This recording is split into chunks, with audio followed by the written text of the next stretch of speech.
আমি আর কথা বাড়তে চাই না, এবার সরাসরি চলে যাব মূল ঘটনায়। আমাদের কাছে আজকে যে মেইলটি পাঠিয়েছেন, এটি পাঠিয়েছেন মোহাম্মদ আসিফ ইকবাল। উনি যেভাবে লিখেছেন আমি সেভাবেই পড়ার চেষ্টা করছি। আসসালামু আলাইকুম রাতুল ভাই, আশা করি সবাই ভালো আছেন। ঘটনাটি সংগৃহীত, তাই কথা না বাড়িয়ে সরাসরি চলে যাচ্ছে ঘটনায়। অমাবস্যার রাত তখন 12টার আশেপাশে। দুজন ছেলে হেঁটে যাচ্ছে কবরস্থানের দিকে, কারণ তাদের নতুন কবর হওয়া কোনো কবর থেকে সেই লাশের মাথা কেটে নিয়ে আসতে হবে।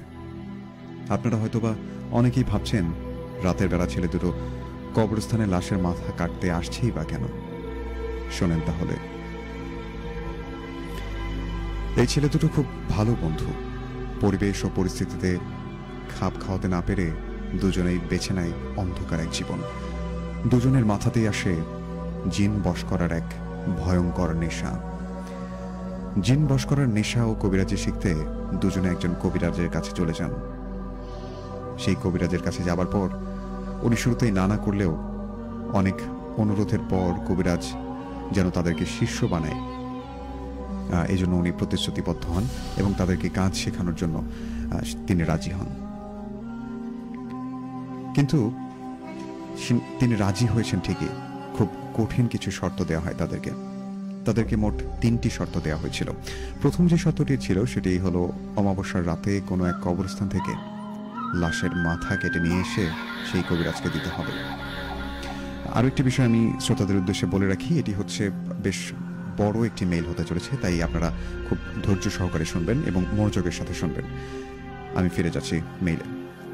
কবিরাজের দেয়া প্রথম শর্ত পালন করতে অমাবস্যার রাতে কবরস্থানের দিকে এগিয়ে যাচ্ছে এই দুই বন্ধু।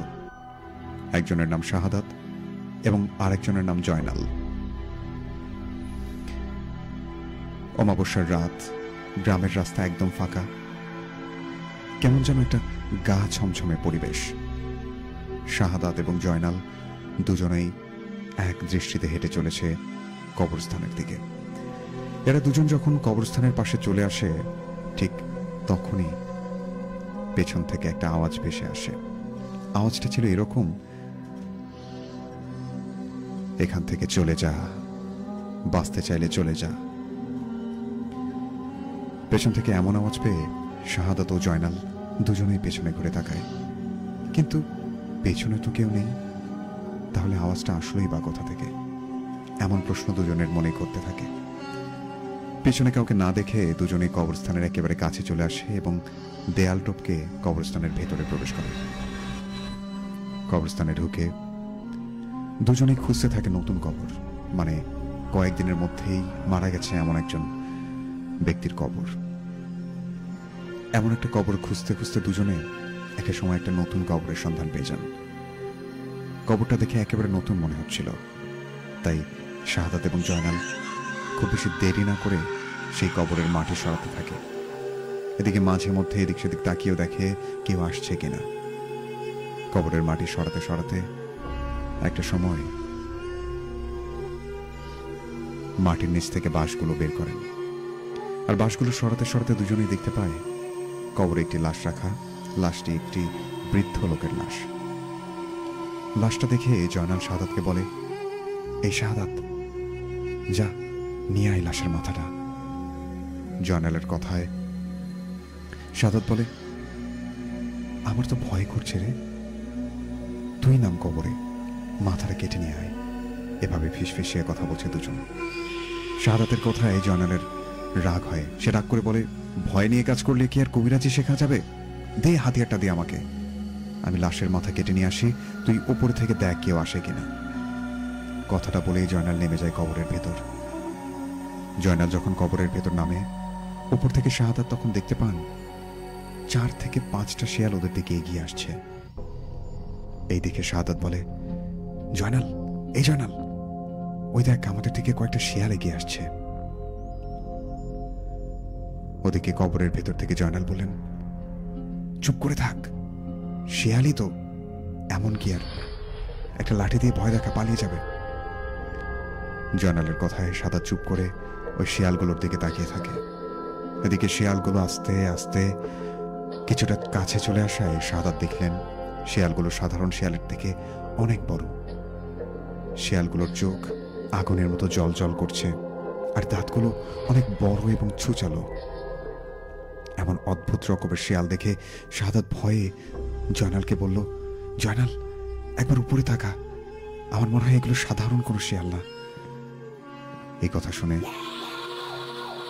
শাহাদাতের কথায় জয়নাল কবর থেকে উপরে তাকিয়ে ও নিজেও দেখে বুঝতে পারে আসলে এগুলো কোনো সাধারণ শেয়াল না।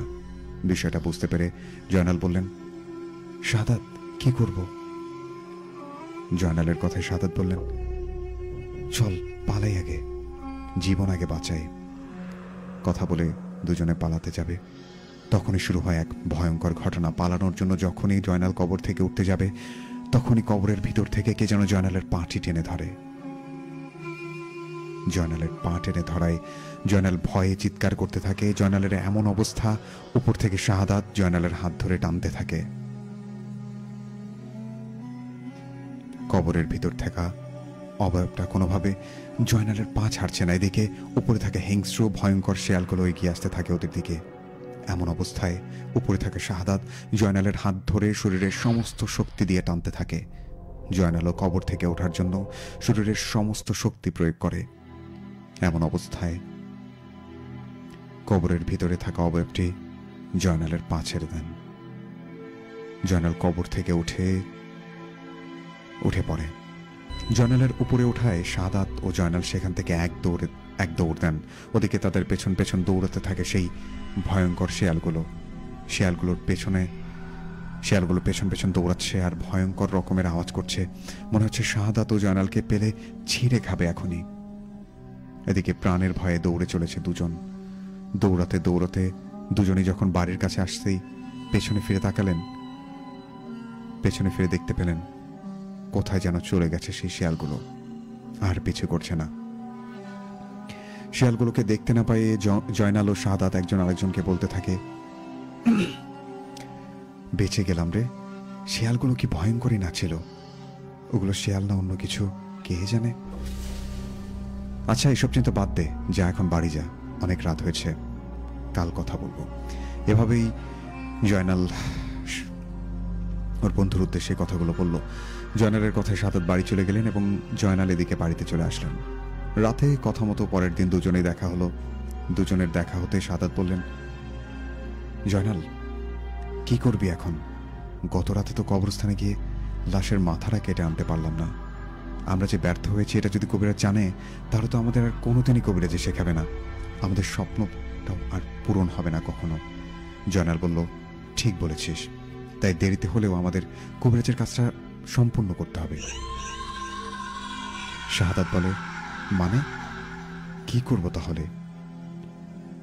জয়নাল বলল, কি করব মানে গত রাতে যেটাতে ব্যর্থ হয়েছে সেটাই করব। আবার যাব কোনো এক লাশের মাথা কেটে নিয়ে আসতে। শাহাদাত তখন বলে, কি বলিস? গত রাতে যা হলো তারপরও আজকে যাব? জয়নাল বলল, কাল রাতে যা ঘটেছে তাকে আজকেও করবে নাকি পাগল? আজকে অন্য এক কবরস্থানে যাব। ওর বন্ধু বলছে, ভয় লাগছে। আচ্ছা ঠিক আছে, আমি রাজি, কখন যাব বল? জয়নাল বলল, রাত 12টার পর। দুই বন্ধুর কথা শেষে তারা দুজনেই বাড়িতে ফিরে গেলেন। এদিকে রাত ঘনিয়ে আসলো। ঘড়িতে তখন রাত 12টা কি 12টা পেরিয়ে গেছে। কথা মতো দু বন্ধু বেরিয়ে পড়লেন একটা কবরস্থানের দিকে। গত রাতের মতো আজকে আর গ্রামের কবরস্থানে না গিয়ে অন্য একটি পাশের গ্রামের কবরস্থানে চলে গেল দুজনে। নিশিরাত, ভয় করছে। ভয়ে ভয়ে দুজনে ঢুকে পড়লেন কবরস্থানে। সেখানে গিয়ে খুঁজতে লাগলেন নতুন কবর। আর খুব বেশিক্ষণ খুঁজতে হলো না, শুরুতেই একটা নতুন কবর পেয়ে গেলেন দুজনেই। নতুন কবর দেখেই দুজনে সেটার মাটি সরাতে লাগলেন। দুজনে যখন মাটি সরাচ্ছে তখন বাতাসে একটা আওয়াজ ভেসে আসলো। মনে হচ্ছে কেউ যেন ফিস ফিস করে বলছে, চলে যা, বাঁচবি না, পালিয়ে যা এখান থেকে। আওয়াজটা পেয়ে দুজনেই ঘুরে দেখলেন, কিন্তু কোথাও কাউকে দেখতে পেলেন না। কাউকে দেখতে না পেয়ে দুজনে আবারও মাটি সরাতে লাগলেন। মাটি সরানোর এক পর্যায়ে কবরে থাকা লাশটিকে দেখতে পেলেন। আজকে যে লাশটি ওরা দেখতে পাচ্ছে সেটি এক মহিলার লাশ। লাশটাকে দেখে জয়নাল বলল, শাহাদাত, তুই ওপরে থাক, আজকে আমি যাই হোক লাশের মাথাটা না কেটে ওপরে উঠব না।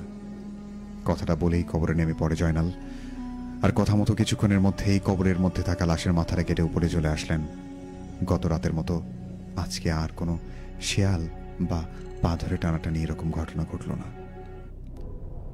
ভয়ঙ্কর ঘটনা ঘটল তখনই যখন শাহাদাত ও জয়নাল লাশের মাথাটা কেটে আবারও সেই কবরটাতে মাটি দিয়ে সেখান থেকে আসতে যাবে। ঠিক তখন একটি আওয়াজ ভেসে আসে। কেউ যেন ভয়ঙ্কর কণ্ঠে বলে, কিরে, কোথায় যাচ্ছিস আমার মাথাটা নিয়ে? এই কথাটা শুনে দুজনে ভয়ে ভয়ে এদিক সেদিক তাকাতে থাকে এবং দুজনের শরীরে কাঁপতে থাকে। আওয়াজটা আসছে কোথা থেকে? কে বলছে? সামনে তো কাউকে দেখতে পাচ্ছি না। এমন অবস্থায় দুজনে খেয়াল করেন খুব ভয়ানক একটা দৃশ্য। দুজনে দেখেন ভয়ঙ্কর রূপে কথা বলছে, তাদের সাথে আর কেউ না, জয়নালের হাতে থাকা সেই কাটা মাথাটি। এটা কিভাবে হতে পারে? কাটা মাথা কিভাবে কথা বলছে? এই দৃশ্য দেখে জয়নালের হাতে থাকা কাটা মাথাটি মাটিতে ছুঁড়ে ফেলেন। মাটিতে ছুঁড়ে ফেলে দুজনেই পালাতে যাবে। ঠিক তখনই ঘটে একটি ভয়ঙ্কর ঘটনা। ঠিক সেই মুহূর্তেই তাদের সামনে দাঁড়িয়ে পড়ে মাথা কাটা একটা অবয়ব। এটা কি দেখলাম?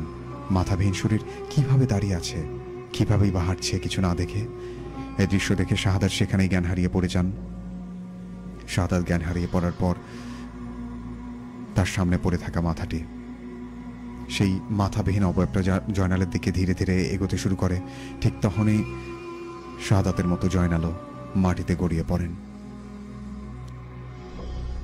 শাহাদাতের মতো জয়নালও জ্ঞান হারিয়ে মাটিতে পড়ে গেলেন। এদিকে সকালবেলা আশেপাশের লোকেরা দুজন অজ্ঞাত ব্যক্তিকে সেখানে দেখতে পেয়ে তাদেরকে জ্ঞান ফেরান। ওদেরকে জ্ঞান ফিরতে জিজ্ঞাসা করে, তোমরা এখানে কেন পড়েছিলে? সবার কথার উত্তরে শাহাদাত ও জয়নাল একজন আরেকজনের দিকে তাকিয়ে মনে মনে ভাবতে লাগলেন, এই রে, এবারই বুঝি ধরা পড়ে গেলাম। আমরা তো লাশের মাথা কাটতে এসেছি, কিন্তু লাশের মাথা কই? আর খবরটাও তো ঠিকঠাক। জয়নাল ও শাহাদাত চুপ করে থাকায় সবাই আবারও জিজ্ঞেস করে, কি হলো, জবাব দিচ্ছ না কেন? তোমরা কোনো চোর টোর নাও তো, আবার চুরি করতে আসছো? সবার কথাদের জবাবে জয়নাল বুদ্ধি করে বলেন, আরে না, আমরা চোর না, আসলে আমরা কাল রাতে বাজার থেকে ফিরছিলাম। হঠাৎ কেন যেন ভয়ঙ্কর একটা অবয়ব আমাদের সামনে দেখতে পাই, তাই আমরা কোনো দিকে না পেয়ে দৌড়ে সেই কবরস্থানে ঢুকে পড়ি এবং এর এক পর্যায়ে জ্ঞান হারিয়ে ফেলি। জয়নালের কথাই সবাই অবাক হলেও বিশ্বাস করে নেয়, কারণ কবরস্থানে সবকিছু ঠিক ছিল, কোনো কিছু চুরি যায়নি। কোনো চুরি না হওয়ায় সবাই বলে দিচ্ছে, আচ্ছা ঠিক আছে, তোমরা বাড়ি চলে যাও। আর আরেকটা কথা, তোমরা রাত করে আর কোথাও যেও না। সবার কথা শুনে জয়নাল এবং শাহাদাত সেখান থেকে বাড়ির দিকে রওনা দেয়। বাড়ির দিকে আসতে আসতে জয়নাল শাহাদাতকে বলে, বড় বাঁচা বেঁচে গেলাম রে। সবাই যদি বুঝে ফেলতো আমরা কবরস্থানে গিয়েছিলাম লাশের মাথা কাটতে, তাহলে তো আমাদেরকে পিটিয়েই মেরে ফেলতো। শাহাদাত বলল, তা ঠিক বলেছিস। একটা জিনিস বুঝলাম না, কবরের সবকিছু ঠিকঠাক হলো কি করে? আমরা যে কবরটা খুঁড়লাম, লাশের মাথাটা কাটলাম, এগুলোর ব্যাপারে কেউ কিছুই বুঝলো না। জয়নাল বলল, আমিও তো বুঝছি না আসলে রাতের ঘটনাটা কি। এরকম ভয়ঙ্কর জিনিস তো কখনো দেখিনি আমরা। কাটা মাথাটা কিভাবে কথা বললো, আর মাথা ছাড়া শরীরটাই বা কিভাবে আমাদের সামনে এসে দাঁড়ালো, সেটা তো আমারও প্রশ্ন। আর বলিস না, আমরা যে মারা যাইনি এটাই অনেক। এরকম ভয়ঙ্কর জিন আর কখনো দেখিনি বা দেখার ইচ্ছাও নেই। জয়নাল বলল, হ্যাঁ সেটাই, সব বাদ দে তাহলে। বাদ দে মানে এসব আর মুখেও নিবি না। আমাদের কবিরাজি শেখার শখ মিটে গেছে, আমরা এসব আর কিছুই শিখতে চাই না। হ্যাঁ ঠিক বলেছিস, এগুলো কাজ করা ঠিক না। মরতে মরতে বেঁচে গেছে। আচ্ছা বাড়িতে এসে পড়েছে, তুই বাড়িতে যা, আমিও এখন বাড়িতে যাই, কালকে দেখা হবে। এই কথাটা বলে দু বন্ধু বাড়িতে চলে গেলেন। দুজনে বাড়িতে যাওয়ার পর ভাবছিলেন সমস্যা বুঝি এখানেই শেষ, আর কোনো সমস্যা হবে না। কিন্তু দুজনের ধারণা ভুল করে সেই রাতে দুজনের সাথেই এক ভয়ঙ্কর রকমের ঘটনা ঘটে। সেই রাতে শাহাদাত নিজের রুমে ঘুমিয়েছিলেন। মাঝরাতে হঠাৎ করে শাহাদাতের ঘুম ভেঙে যায়। একটা ফিসফিসে আওয়াজ হচ্ছে, মনে হচ্ছে কেউ যেন কানের কাছে এসে ভয়ঙ্কর কণ্ঠে বলছে, কিরে, আমার মাথা কাটলি কেন? দে, আমার মাথাটা আমাকে ফিরিয়ে দে। কথাটা শুনে চমকে ওঠে। চমকে ওঠে নিজের বিছানায় উঠে বসলেন শাহাদাত। এদিকে বিছানায় বসে রুমের লাইটটা জ্বালিয়ে পুরো রুমে ভালো করে দেখলেন, কিন্তু কোথাও কাউকে দেখতে পেলেন না। কাউকে দেখতে না পেয়ে শাহাদাত আবারও যেন জেনে রুমের লাইট অফ করেছে। ঠিক তখনই শাহাদাত দেখতে পান তার রুমের মধ্যে দাঁড়িয়ে আছে সেই কাটা মাথার শরীরটা। মাথাবিহীন শরীরটা দেখে শাহাদাত চিৎকার দিতে যাবে, ঠিক সেই মুহূর্তে অবয়বটা শাহাদাতের পা টান দিয়ে টানতে টানতে নিয়ে যেতে লাগলেন সেই কবরস্থানের দিকে। এমন অবস্থায় শাহাদাত চিৎকার করতে লাগলেন। শাহাদাতের চিৎকারে ওর বাড়ির লোকজনরা বের হন এবং বাইরে গিয়ে দেখেন শাহাদাত জ্ঞান হারিয়ে মাটিতে পড়ে আছেন। শাহাদাতের এমন অবস্থায় সবাই ওকে ধরাধরি করে রুমে নিয়ে আসেন। রুমে নিয়ে আসার পর সেই রাতে ওর জ্ঞান ফেরেনি আর। শাহাদাতের জ্ঞান ফেরে পরদিন সকালে। শাহাদাতের জ্ঞান ফিরতে অবাক করা একটা ঘটনা শোনেন। শাহাদাতের বন্ধু জয়নালও নাকি রাতে ভয়ঙ্করভাবে চিৎকার করেন, আর ওকে নাকি জ্ঞান হারা অবস্থায় খুঁজে পান গাছের ওপরে। এটা কি করে হতে পারে? দুজন বন্ধু দুজনে একই রাতে ভয় পাওয়ারই বা কারণ কি? এরকম নানা প্রশ্ন জাগতে থাকে পরিবারের লোকজনদের মনে। সবাই ওদের জিজ্ঞাসা করে ঘটনা কি। সবার কথার জবাবে দুজনেই সবকিছু খুলে বলে। শাহাদাত ও জয়নালের মুখে পুরো ঘটনা শোনার পর সবাই অনেক রাগারাগি করে। সবাই বলে, তোমরা কেন এরকম একটা পাপ কাজ করতে গেলে? দুজনে অনেক বকাঝকা করার পর জয়নাল ও শাহাদাতকে একজন কবিরাজের কাছে নিয়ে গিয়ে ঝাড়ফুঁক দিয়ে নিয়ে আসা হয়। কবিরাজের কাছ থেকে ঝাড়ফুঁক দিয়ে নিয়ে আসার পর 2 দিন কোনো সমস্যা হয়নি। 3 দিনের বেলা খুব ভয়ঙ্কর একটি ঘটনা ঘটে। 3 দিনের দিন রাতের বেলা হঠাৎ করে জয়নালকে তার রুমে পাওয়া যায় না। ওকে রুমে না পেয়ে ওর বাবা মা ভাবতে থাকেন হয়তো বাইরে কোথাও গেছে। কিন্তু বেশ কিছুক্ষণ অপেক্ষা করার পর যখন দেখা গেল রুমে আসছে না, তখন বাবা ভাবেন জয়নাল হয়তো ওর বন্ধু শাহাদাতের বাড়িতে গেছেন। এভাবে জয়নালের বাবা শাহাদাতের বাড়িতে যাবেন, ঠিক তখনই উল্টো শাহাদাতের বাবাই ওদের বাড়িতে আসলেন। শাহাদাতের বাবাকে দেখে জয়নালের বাবা বললেন, কি ব্যাপার, আপনি এখানে? আমি তো আপনার বাড়িতেই যাচ্ছিলাম। জয়নাল রুমে নেই, ও কি আপনাদের বাড়িতে আছে? শাহাদাতের বাবা বললেন, না, ও তো আমাদের বাড়িতে নেই, উল্টো আমি আপনাদের বাড়িতে দেখতে আসলাম শাহাদাত এখানে আছে কিনা। জয়নালের বাবা এসব শুনে বলেন, কি বলেন? তার মানে ওরা দুজনে নিখোঁজ? দুজনে কেউ বাড়িতে নেই। এটা দেখে জয়নাল ও শাহাদাতের বাবা আরো কয়েকজনকে সাথে নিয়ে আশেপাশ খুঁজতে লাগলেন। আশেপাশে যত বাঁশঝাড় জঙ্গল সবখানে খুঁজতে থাকেন, কিন্তু কোথাও পাওয়া যায় না। কোথাও না পেয়ে কয়েকজন মিলে ওই কবরস্থানের গিয়ে দেখেন সেখানে জয়নাল এবং শাহাদাত জ্ঞান হারিয়ে পড়ে আছে। তাদেরকে দেখে মনে হচ্ছে কেউ যেন অনেক মেরে পিটিয়ে তাদেরকে ওখানে ফেলে রেখেছে। জ্ঞান হারানো অবস্থায় পেয়ে ধরাধরি করে বাড়িতে নিয়ে আসা হয়। বাড়িতে নিয়ে যাওয়ার পর পরদিন সকালে তাদের জিজ্ঞাসা করে তারা দুজনে বলে তারা রাতে ঘুমিয়েছিল। মধ্যরাতে ঘুম ভেঙে যাওয়ায় তারা দেখেন সেই মাথাবিহীন অবয়বটা। ওটাকে দেখে চিৎকার করতে যাবে, ঠিক তখনই ভয়ঙ্কর অবয়বটা তাদের পা ধরে টেনে টেনে ওই কবরস্থানে নিয়ে যান। দুজনের সাথে একই রকম ঘটনা ঘটেছে, একই সময়ে, তাও আবার আলাদা আলাদা। দুজনেই দেখেছে সেই গলা কাটা সেই অবয়বটি। শাহাদাত ও জয়নালের মুখে সব কথা শুনে দুই পরিবারের লোকেরা ঠিক করে এভাবে বসে থাকা ঠিক হবে না। এই ভেবে জয়নাল এবং শাহাদাতের বাবা দুজনেই নাম করা একজন বড় হুজুরকে বাড়িতে নিয়ে আসেন। হুজুরকে নিয়ে এসে শাহাদাত এবং জয়নালের সাথে ঘটে যাওয়া সমস্ত ঘটনা খুলে বলেন। সমস্ত ঘটনা শুনে হুজুর এবং জয়নাল শাহাদাতকে সামনে বসে রুকিয়া করেন। হুজুর সেইটা শুনে জিনটাকে হাজির করেন এবং যেই জিনটা শাহাদাত ও জয়নালের সাথে শাহাদাত এবং জয়নালের সাথে ভয়ঙ্কর ঘটনা ঘটাচ্ছেন, যাই হোক, জিনটাকে হাজির করানোর পর সেই জিনটাকে ভদ্রভাবে হুজুর বললেন। তখন জিনটা শুরুতে সালাম দেন, আসসালামু আলাইকুম, আমাকে কেন ডাকা হলো? হুজুর বললেন, সেটা আপনি জানেন। আপনি এই ছেলে দুটোর পেছনে কেন লাগলেন, আর কেনই বা এত ভয়ঙ্কর ঘটনা ঘটাচ্ছেন এদের সাথে? হুজুরের কথা শুনে জিনটা বললেন, আপনি কাদের বিষয়ে কথা বলছেন? ওরা দুজনে যে পাপ কাজ করেছে, এরা থেকে ওরা মুক্তি পাবে কিভাবে? কবিরাজি শিখতে কতই না পাপ কাজ করতে গিয়েছিল ওরা। হুজুর, আমি একজন মুসলিম জিন, ওই কবরস্থানের বাসায় থাকি, অনেক বছর ধরে আছি। আমি সেখানে যখন প্রথম দেখেছিলাম, এরা দুজনেই সেই কবরস্থানে গিয়েছিল লাশের মাথা কেটে নিয়ে আসতে। সেদিনই আমি ওদের প্রথমে শিয়াল রূপে ভয় দেখিয়েছি, যাতে ওরা ভয় পেয়ে এরকম কাজ আর কখনো না করে। কিন্তু এরা সেটা করলো না। এরপর ভয় পাবার পর পরদিন আবারও অন্য একটি কবরস্থানে যায়। এদের প্রতি আমি নজর রাখছিলাম। প্রথম রাতের মতো দ্বিতীয় রাতেও একই ভুল করতে আসলে আমি ভয়ঙ্কর রূপে এদের সামনে আসি আর ভয় দেখাতে থাকি। হুজুর, আপনি চলে যান, আমি এদেরকে তিলে তিলে ভয় দেখিয়ে কষ্ট দিয়ে মারব এরা কোনো রকম পাপ কাজে লিপ্ত হতে গেলে। জিনের মুখে সব কথা শুনে সবাই অবাক। তাহলে জিনটার কোনো দোষ নেই? এদিকে জিনের মুখে কথাগুলো শোনার পর হুজুর বললেন, আপনার সাথে আমি একমত, তবুও সবাইকে তো একবার ভালো হওয়ার সুযোগ দিতে হয়, তাই না? আপনি এদেরকে একটাবার সুযোগ দেন। এরা না বুঝে কবিরাজি আর জিন বশ করার নেশার মতো একটা পাপ কাজ করতে গিয়েছিল। আপনি মাফ করুন এদেরকে, চলে যান।